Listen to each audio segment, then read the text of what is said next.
Gloire à Dieu. Voilà, ça me fait plaisir d'être avec vous. Merci à votre pasteur et son épouse pour avoir pris le risque de nous inviter. Voilà, mais on est très content d'être là et de vous voir aussi. Ça fait toujours plaisir d'être dans la communion fraternelle. Et on se rend compte qu'on a des frères et des sœurs partout dans le monde, hein. De Fécamp à Rennes. Rennes, ça fait partie du continent breton, pour ceux qui connaissent pas, vous savez. Voilà. Mais en tout cas, on est très heureux d'être là et on va partager ensemble, effectivement, la bonne parole de Dieu. Alors, je vous salue de la part aussi des frères et sœurs d'Elbeuf. Voilà, ils sont contents aussi que, voilà, leur pasteur soit parti. Non pas parce qu'ils en ont marre de l'écouter, mais parce que c'est toujours une bénédiction aussi quand une église envoie. Vous voyez, c'est l'œuvre missionnaire aussi d'une église d'envoyer le serviteur, bénir une église. Et quand nous, on reçoit aussi, sur Elbeuf, on est très heureux de recevoir nos frères et on est tous complémentaires. On a toujours quelque chose à recevoir de la part de l'un, de la part de l'autre. Béni soit Dieu. Alors, on va lire ensemble dans votre livre préféré de la Bible, le livre du Lévitique. Vous avez certainement plongé vos regards tout dernièrement dans ce livre, tellement il vous tient à cœur. Voilà, au chapitre 11 et à compter du verset 29. Lévitique chapitre 11 à compter du verset 29. Voici les animaux qui rampent sur la terre, ce que vous regarderez comme impurs. La taupe, la souris et le lézard, selon leurs espèces, le hérisson, la grenouille, la tortue, le limaçon et le caméléon. Vous les regarderez comme impurs parmi tous les reptiles. Quiconque les touchera, mort, sera impur jusqu'au soir. Il est donc ici question d'animaux impurs dont les Israélites que les Israélites ne devaient pas toucher ni manger. Et alors, finalement, il y a de cela bien longtemps maintenant, j'avais réfléchi sur ce texte et je pense que les chrétiens présentent certaines caractéristiques de ces animaux déclarés impurs par le Seigneur. Et on va ensemble essayer de découvrir quelques caractéristiques de ces animaux qui finalement sont peut-être en nous et qui constituent une forme d'impureté dont nous devons être débarrassés pour que nous soyons toujours plus agréables à notre Dieu. Alors, on va décrire chacun de ces animaux. D'abord, il y a la taupe. Tu déclareras impure la taupe. Quelle est la caractéristique de la taupe? Il y en a au moins deux. La première, c'est... Elle est myope. Elle voit pas bien, la pauvre. Voilà, elle n'est pas munie d'une bonne paire de lunettes comme moi, là, ce matin. Elle est myope. Et deuxièmement, qu'est-ce qu'elle fait aussi? Messieurs ou mesdames, le matin, voilà, vous ouvrez vos fenêtres et vous observez votre jardin et vous voyez quelques amoncellements de terre et vous vous dites, mince, il y a des taupes dans mon jardin. Et donc, en fait, la taupe travaille sous terre, faisant des souterrains.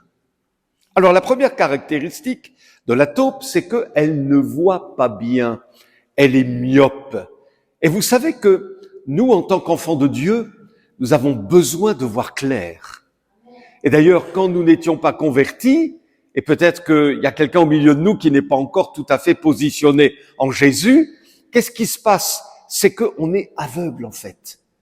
On a des yeux, mais on ne voit pas les réalités spirituelles. On ne voit pas Jésus, on ne voit pas le salut, on ne voit pas le ciel, on ne voit pas la bénédiction de Dieu. Et quand on n'est pas au Seigneur, on ne sait pas que Dieu a créé le ciel et la terre. On est aveugle.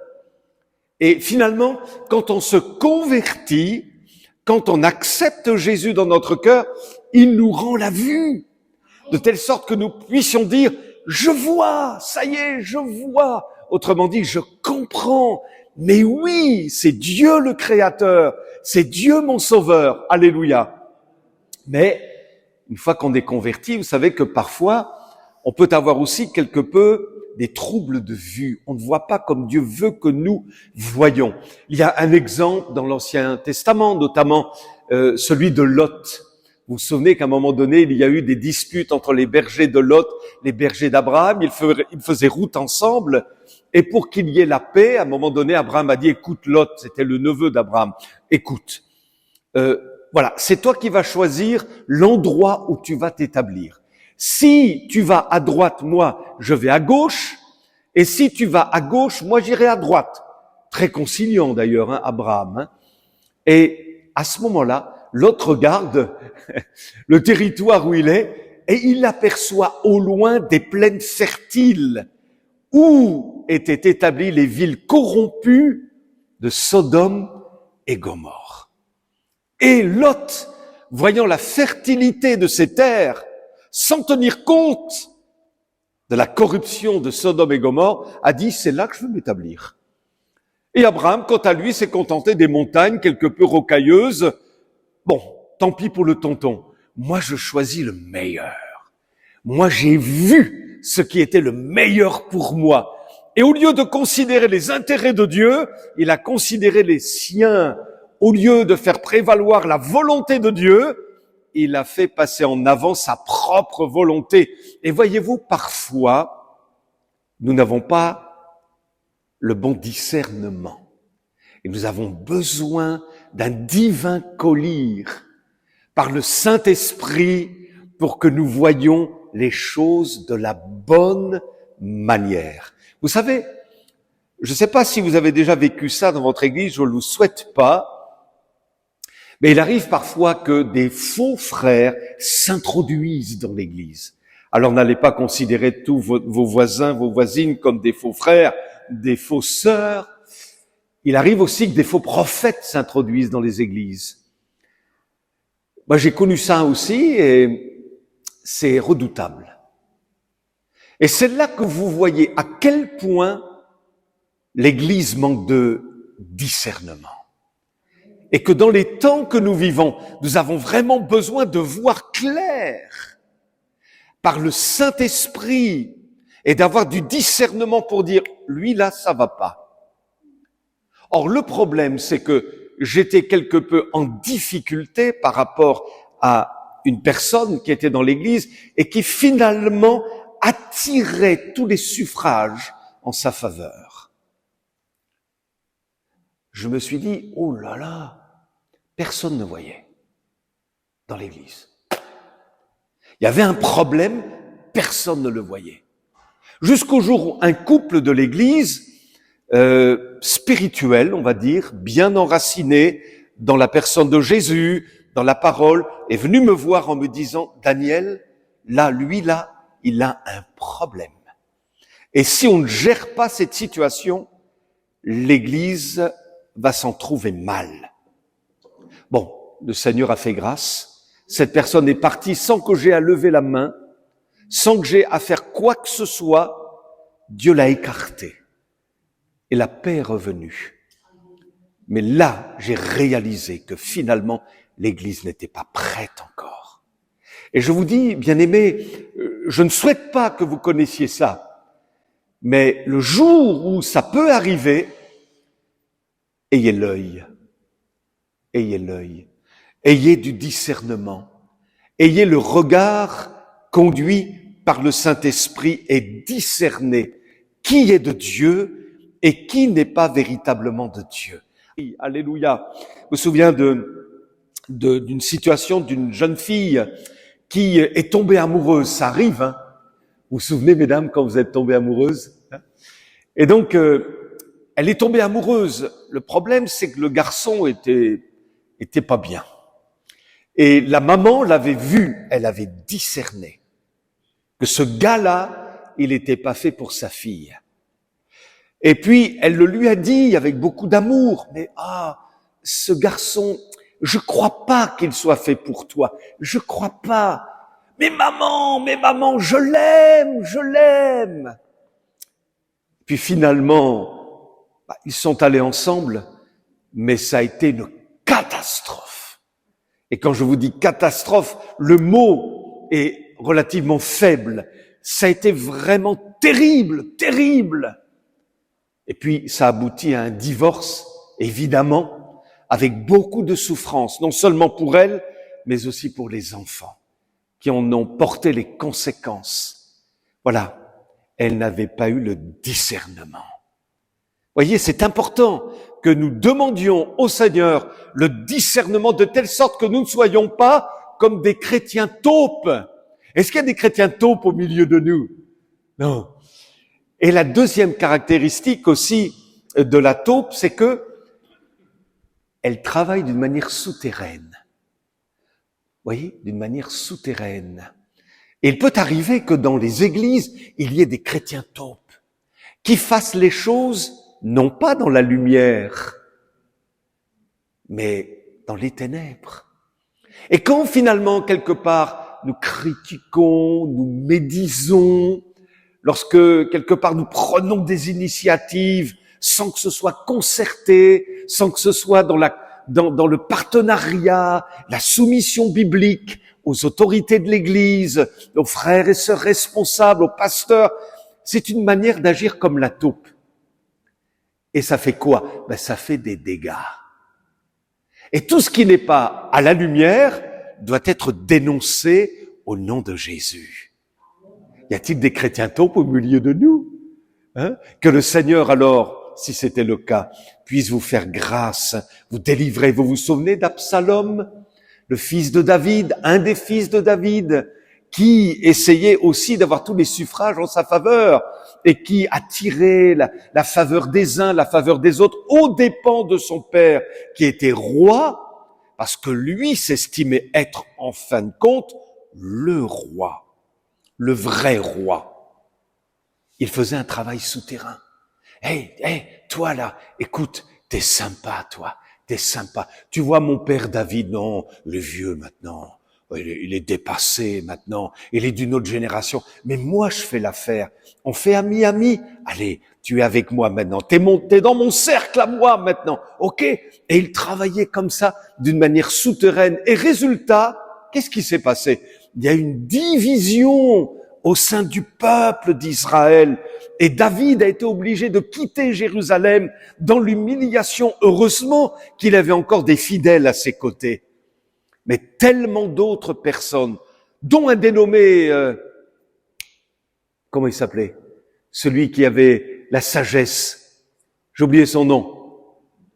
Aidez-moi. Achitophel, c'est ça? Achitophel. C'est pas ça? Qui avait la sagesse de Dieu. Et lui, il a retourné sa veste et il est allé auprès d'Absalom au détriment de David. C'est quelque chose de terrible, mes amis. Que Dieu nous donne la grâce de ne pas être des chrétiens taupes. Vous me suivez? Ça va?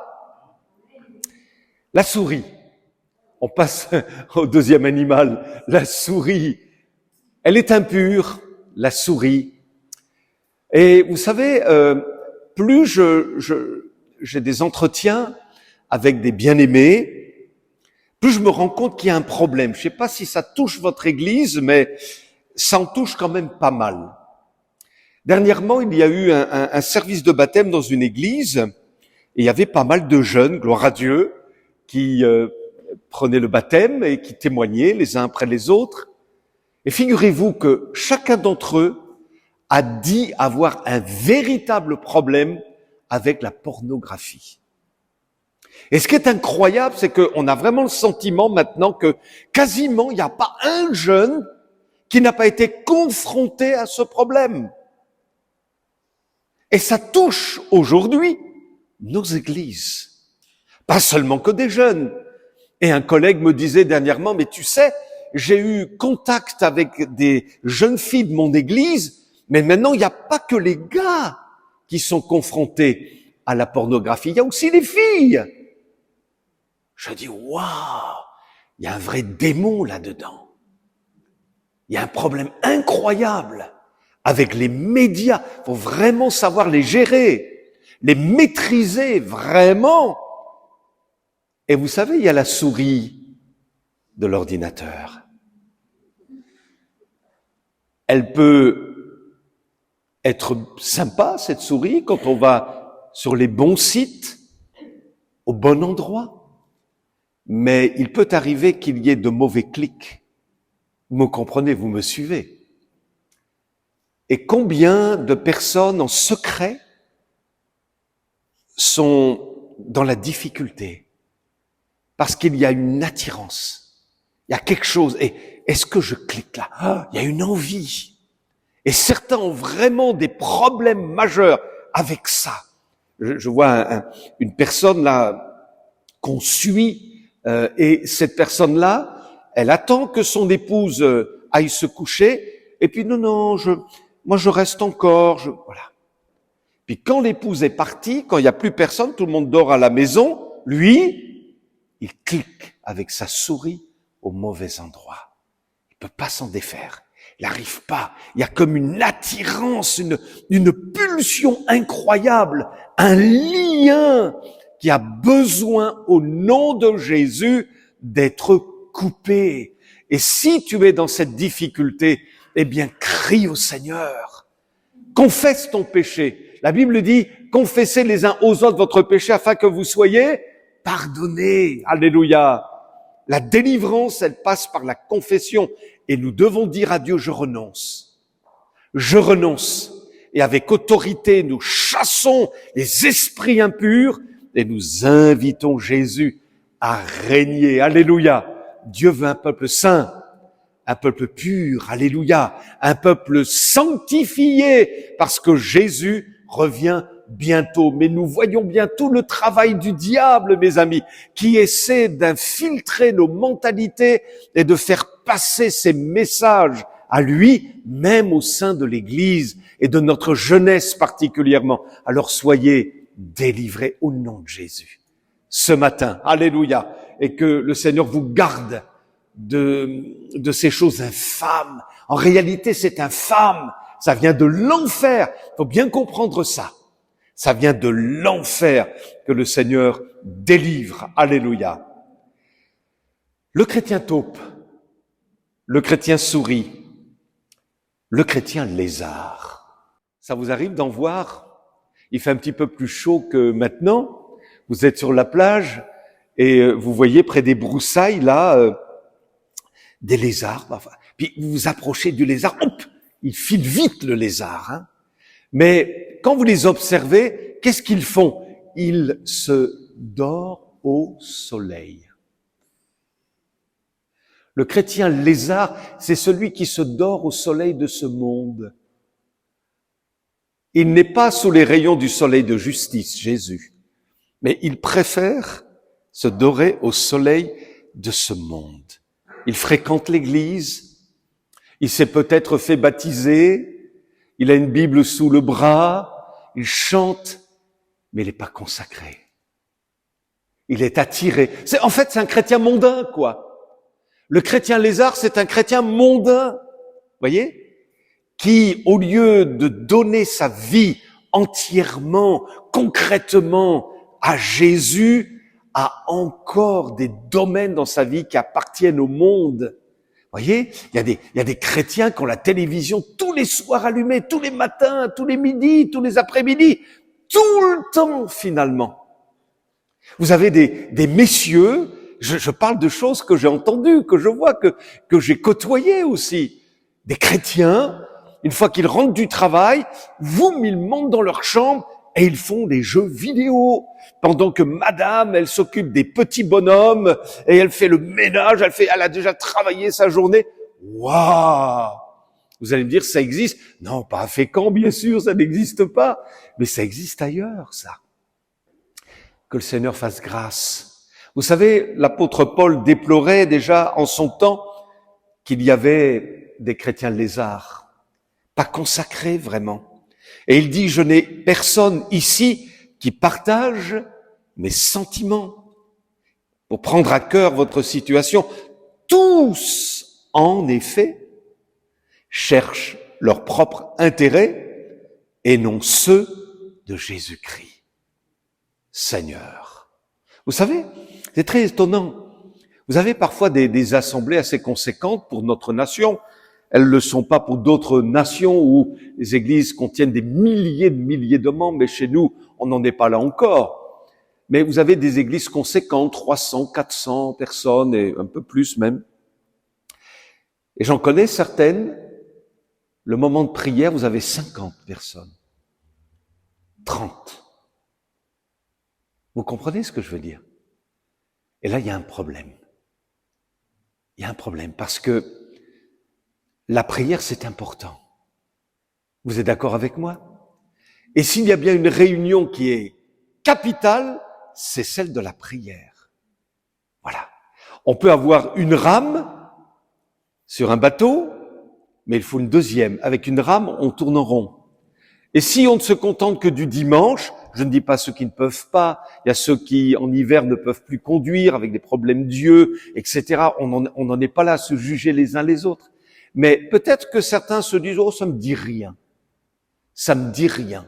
La prière, oh non. Vous voyez, on se bouge pas, on n'est plus motivé. Or, il est important aujourd'hui, plus que jamais, que nos réunions de prière soient presque aussi nombreuses que nos cultes d'adoration.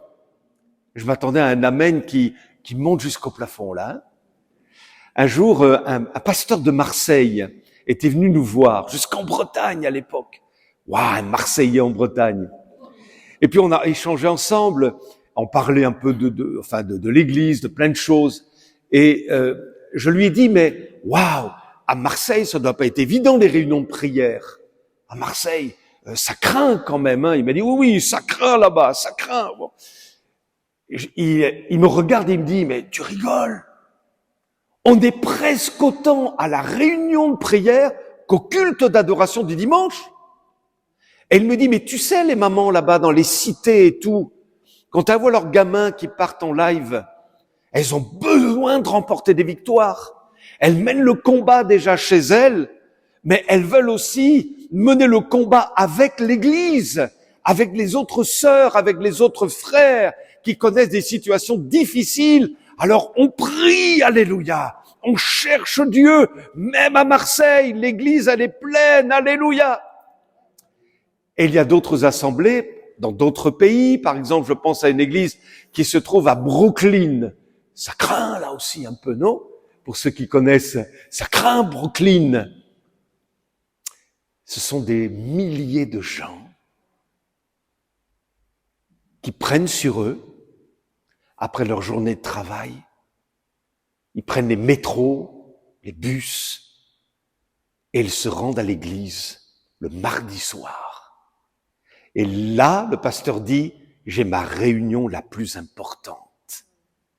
Et il a fondé son église sur la réunion de prière du mardi soir. Alléluia. Et de cette église est née une belle chorale, vous avez entendu parler, Tabernacle Choir, Brooklyn Tabernacle Choir, vous voyez, avec 300, 400 personnes qui chantent la gloire de Dieu. Alléluia. C'est toute une histoire incroyable. Mais l'église, elle est fondée sur la prière. Et 24 heures sur 24, il y a des groupes de prière. 24 heures sur 24. Et le pasteur, un jour, dit qu'il avait un rendez-vous avec une personne qui était vraiment en difficulté. Et le pasteur, alors qu'il écoutait cette personne partager ses douleurs, ses fardeaux, regardait s'il y avait un créneau dans une des cellules de prière. Et il y en avait une, à peu près, si mes souvenirs sont bons, entre 4-5 heures du matin. Et il lui dit, bon, il y a une cellule, il y a possibilité d'aller dans la cellule là de 4-5 heures du matin. Alors elle le regarde. Et lui dit, mais tu veux la victoire ou tu la veux pas?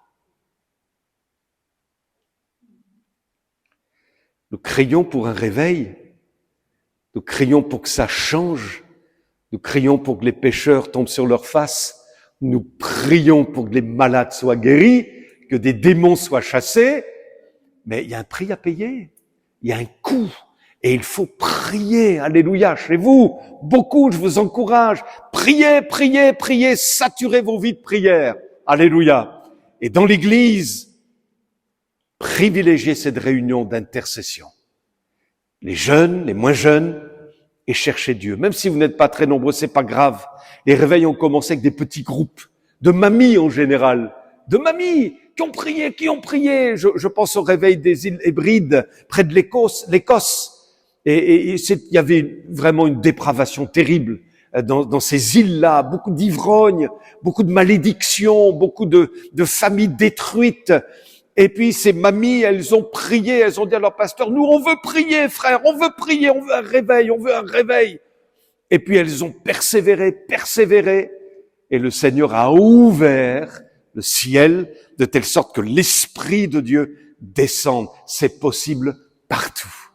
Mais Dieu veut voir un peuple consacré, un peuple qui prie, un peuple qui a saisi, alléluia. Et puis ce Saint-Esprit réveillait peut-être ton cœur, votre cœur, mon cœur, pour que, alléluia, le réveil vienne. C'est pour toi, c'est pour nous, alléluia, c'est pour votre Église, amen.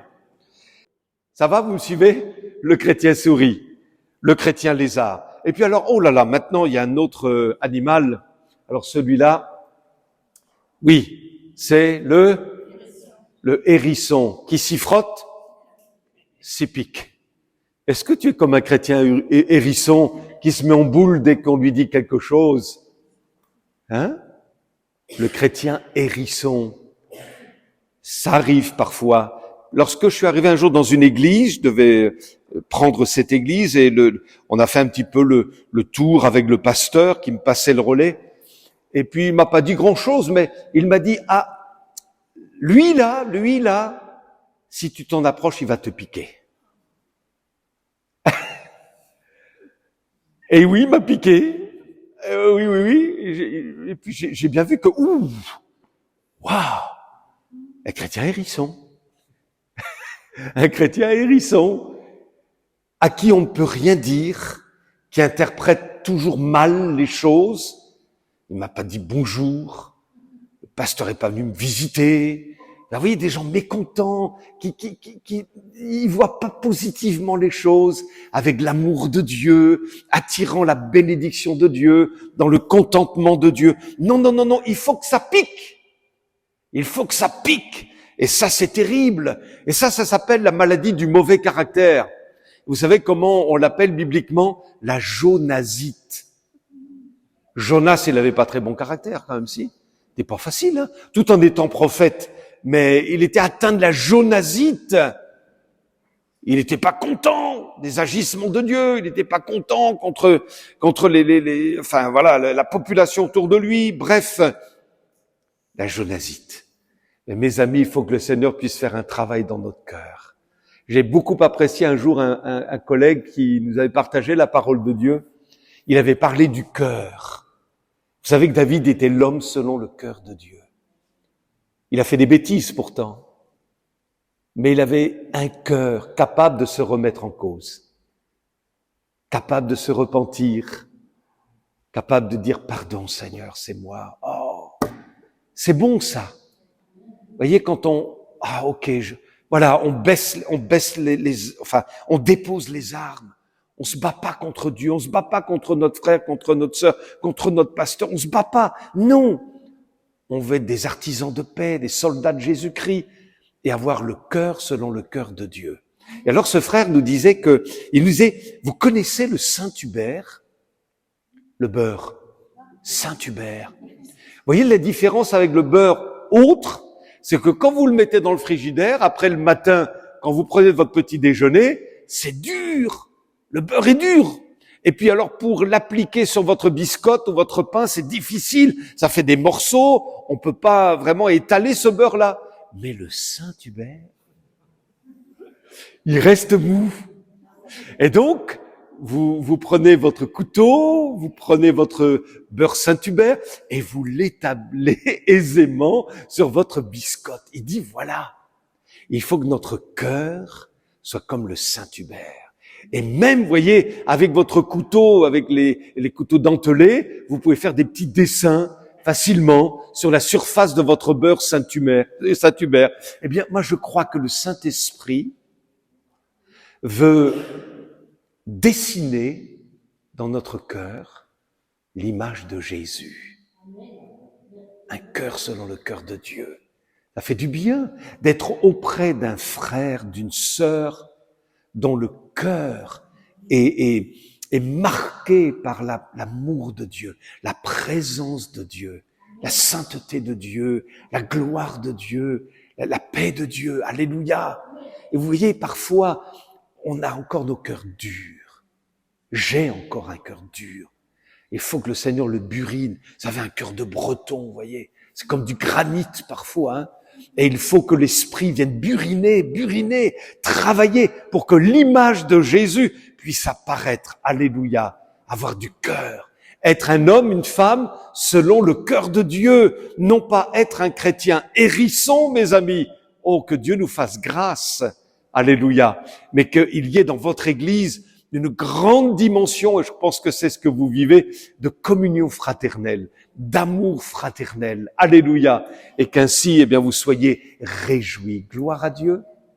Un jour, il y a dans une église, alors que tout a commencé, voilà, il y a le pasteur prêchait, là, comme maintenant, là, ce matin, puis tout à coup est entré dans l'église, en plein milieu du culte, un pauvre gars, quoi.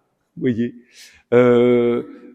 Alors, comme toutes les chaises étaient pleines, le gars, qui était un vrai marginal, il s'est introduit sur l'allée centrale, et savez-vous ce qu'il a fait? Il s'est assis là, devant le pasteur. Il s'est assis là, comme ça, il s'est accroupi, et il écoute.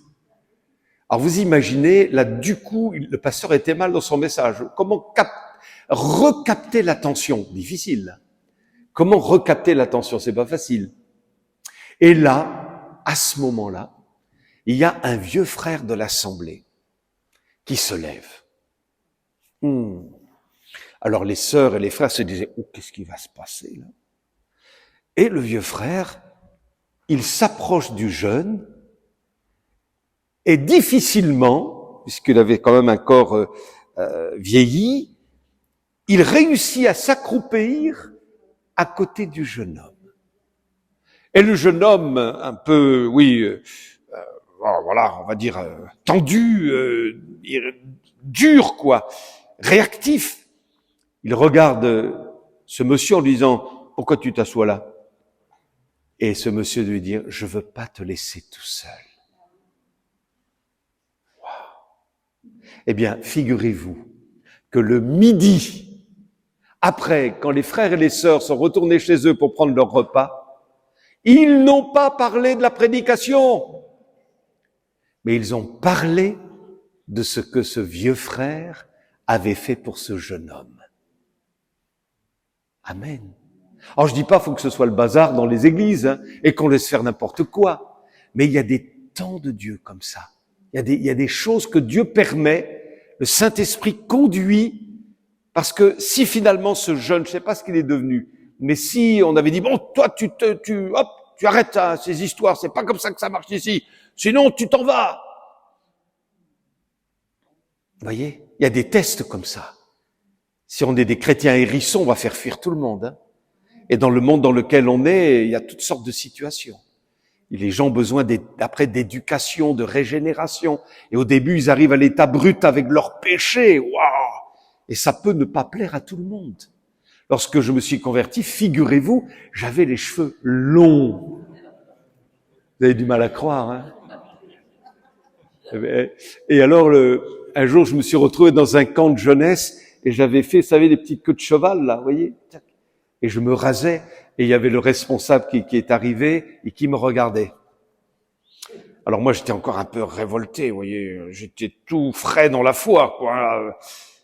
Et je le regarde et je lui dis, ça vous dérange? Et avec beaucoup d'amour, il m'a regardé, il m'a dit, et même, je crois qu'il m'a même serré dans ses bras, il m'a dit, tout ça, ça vient en son temps. Ça vient en son temps. S'il m'avait braqué, me connaissant à l'époque, je serais parti. Je serais parti. Mais il m'a gagné. Il m'a gagné. Et vous voyez, je vous en parle encore plus de 45 ans, 43 ans après. Gloire à Dieu. Et je pense à bien d'autres frères comme ça qui ont vécu des choses extraordinaires. Pourquoi? Parce qu'il y avait dans l'Église non pas des chrétiens hérissons, mais des chrétiens remplis d'amour, de vérité aussi. Et les deux vont ensemble. D'ailleurs, il est écrit, professez la vérité dans la charité. La vérité sans charité, elle est sèche. Elle est dure. La charité sans la vérité, elle est molle. Il faut les deux. Et quand on dit la vérité, on n'a pas besoin d'être désagréable. On peut la dire, la vérité. Mais quand c'est dit avec amour, ça change tout. Avec nos enfants, nos petits-enfants, entre frères, entre sœurs. Vous voyez, c'est toute la différence. Parfois, c'est pas évident. Parce que ça monte, vous voyez, mais quand, par exemple, avec un enfant qui vous a mis en colère, vous réagissez au quart de tour. Parfois, vous dites des choses qui dépassent même ce que vous vouliez dire.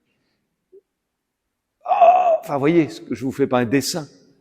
Mais quand vous prenez le recul, la tension redescend et que après vous expliquez les choses. C'est pas comme ça qu'il faut faire. Tu vaux mieux que ça. Donc, allez, on lance un défi. Tu vas faire mieux. On va compter sur la grâce de Dieu. On est d'accord? Eh ben, vous imaginez, l'enfant, le jeune, il voit les choses différemment. C'est plus sous la forme, comment dirais-je, c'est plus sous le coup d'une colère, d'une impulsivité de la part de la maman ou du papa, mais il y a vraiment une volonté pédagogique d'entourer, d'expliquer, d'aimer. Waouh! Et là, eh ben, l'enfant, il reçoit les choses différemment. Que Dieu soit en aide, hein, parce que c'est pas facile. J'ai été papa aussi, hein. Voilà, et je suis pas parfait, hein, je peux vous dire. Mais voilà, que Dieu nous aide. Amen. Waouh, ça en fait. Allez, on a bientôt fini. Vous tenez bon? Waouh, la grenouille.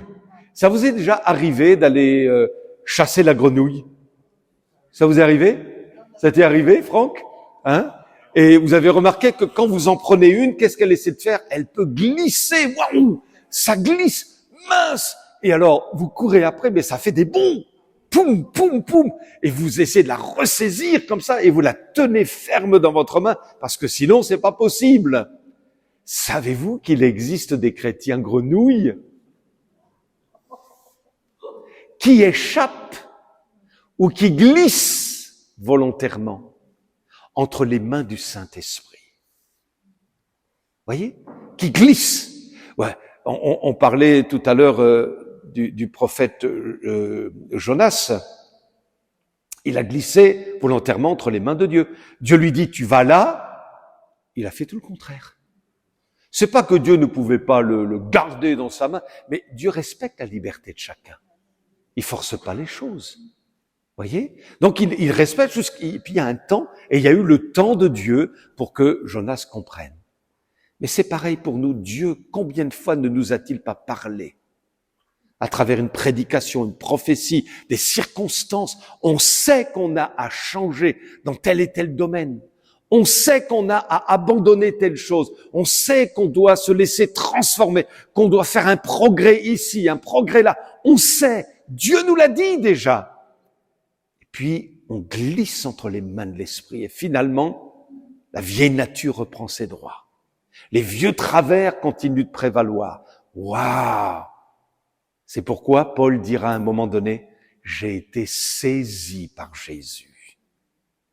J'ai été saisi. Mon ami, mon frère, ma sœur, laisse-toi saisir par le Seigneur. C'est ton jour, alléluia. Le jour de peut-être ta rencontre avec Jésus.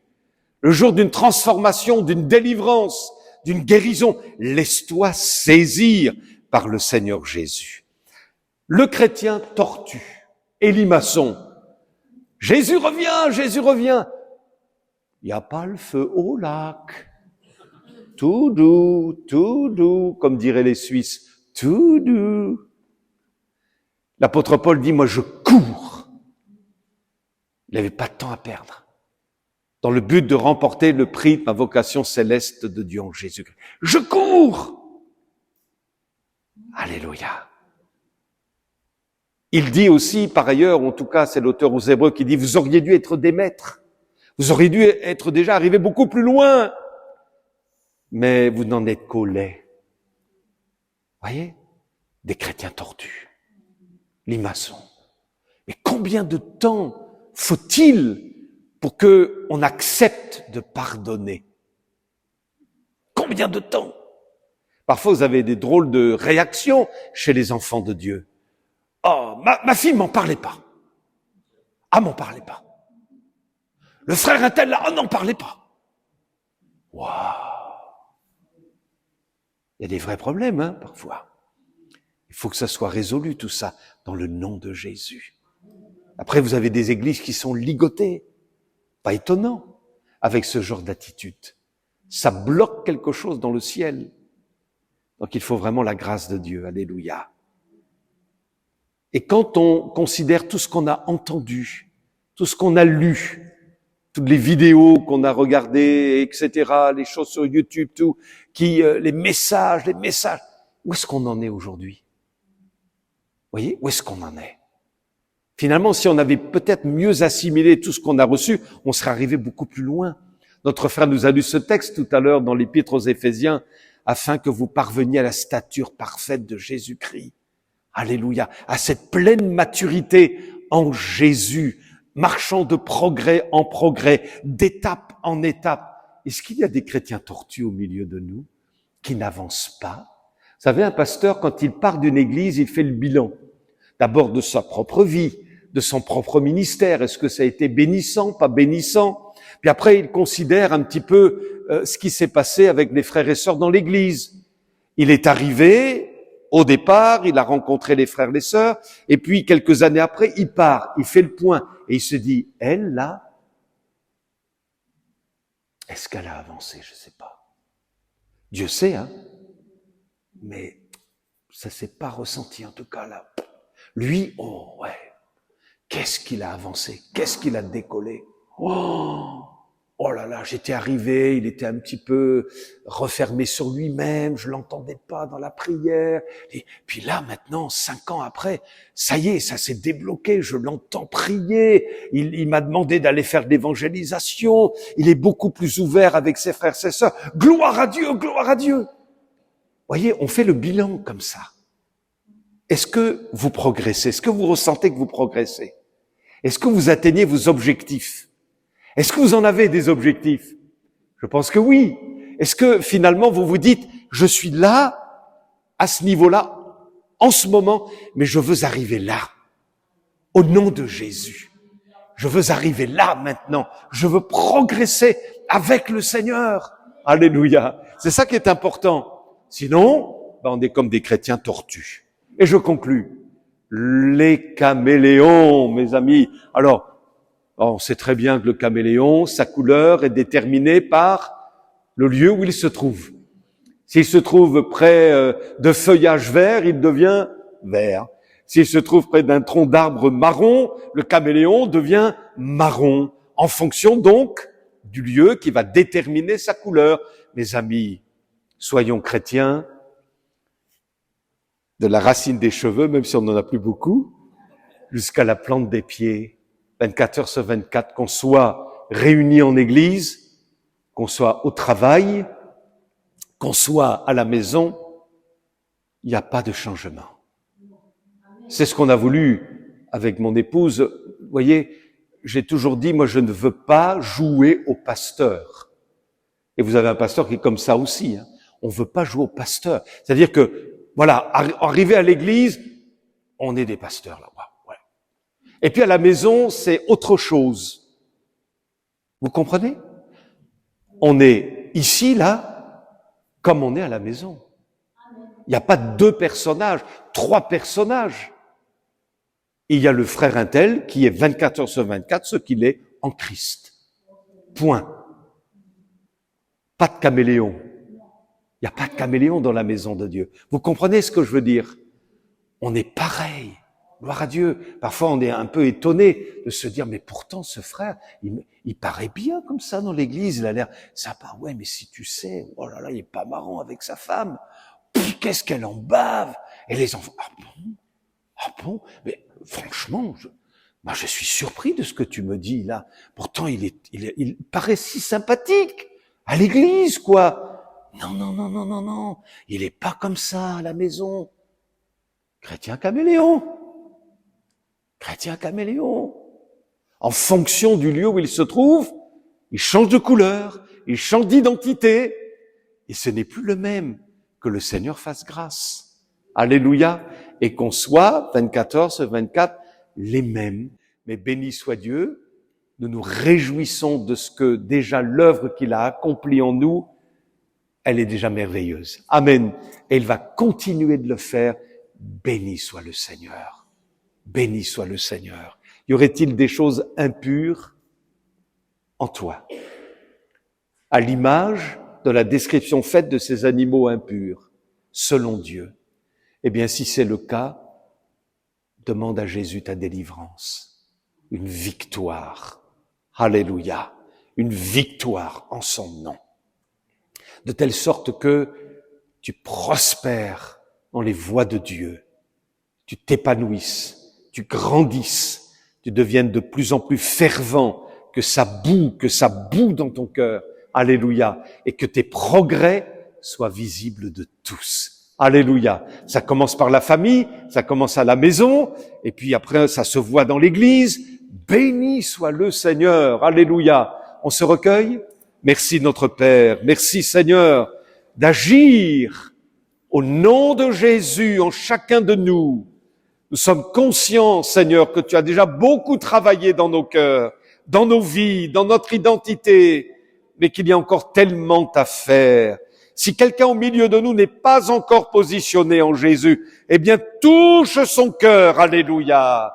Délivre son âme, Seigneur, de ce dont cette personne a besoin d'être délivrée.